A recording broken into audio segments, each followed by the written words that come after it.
In this video, I'm going to give you the 5 things you need to know before you buy the Pioneer DJ DDJ-FLX6. Don't buy this until you've watched this video, because there are things on this controller that are going to make it great for some people, not so great for others.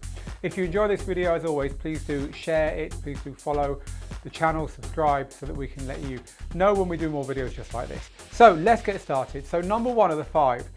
If you want a record box controller for under £1,000, euros, dollars, this is it. The next controller up that gives you 4-channel control in record box is the DDJ-1000, which will cost you $1,200. So this is the one. If you want to spend just a few hundred, but you want to move up from something like, maybe you currently use the DDJ-400 from Pioneer DJ, or even the DDJ-200, and you want to have 4 channels so you can DJ with more input sources, then that is definitely your cheapest option, this one here. That said, the input sources are all software.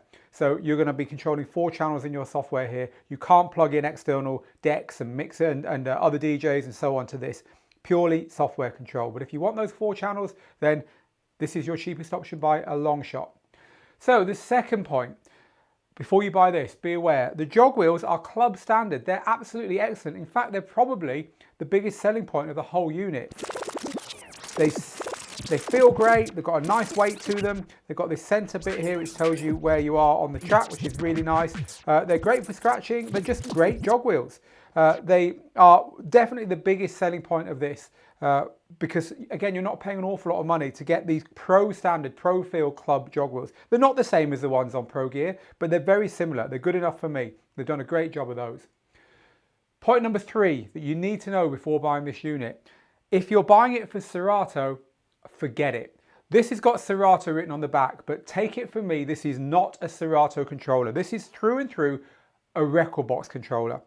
Everything about this is optimized for record box. The labeling on the buttons is optimized for record box. If you are using these pads with Serato, they will simply have the wrong stuff written on them and will confuse the hell out of you. The merge effects, we'll talk about these in a minute, are optimized for record box massively. In Serato, they're not worth going near. So if you're buying this because you think, hey, it's for Serato as well, I'm a Serato user, think again. There are far better choices if you want a 4-channel Serato controller than this one, than the DDJ-FLX6. This is not for Serato. Number 4, this is missing. I've given you the good news, the Jog Wheels are excellent, it's 4 channels under 1,000. The bad news is it's missing stuff that at $600 I would expect to see on a DJ controller. Round the back, there is no auxiliary input at all. You simply can't plug in your phone or something like that to have as a backup source, for instance, in case something goes wrong and your computer crashes. Likewise, it's got a master and a booth output, which means that you can have speakers in your DJ booth and speakers going to the club.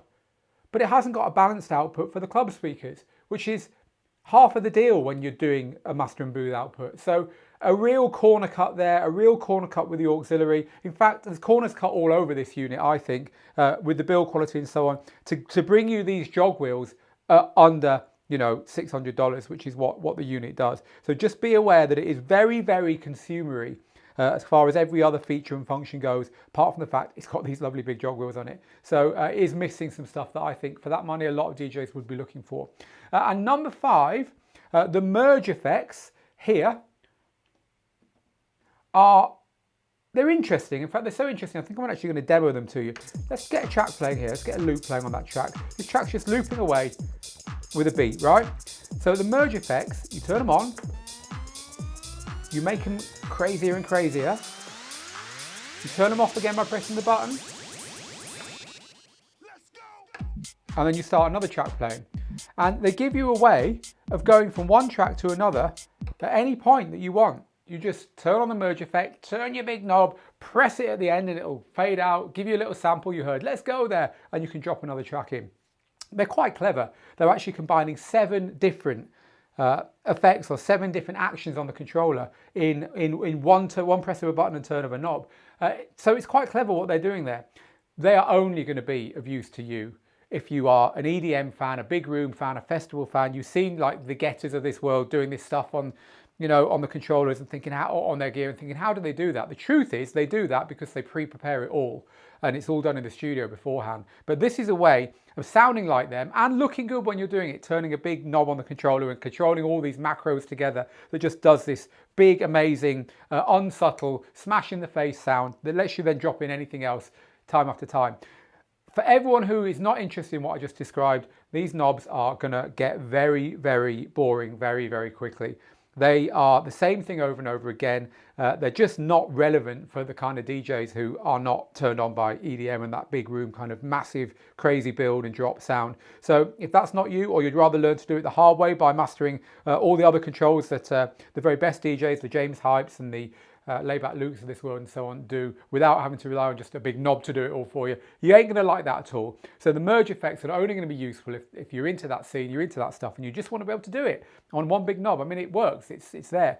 The less said about the jog cutter effects, the better really. The jog cutter effects is a little button here that lets you put kind of like a jog sound,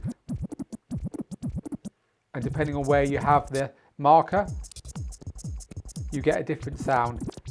It's mind-bafflingly hard to get our heads around that, and we've got scratch DJs on staff here.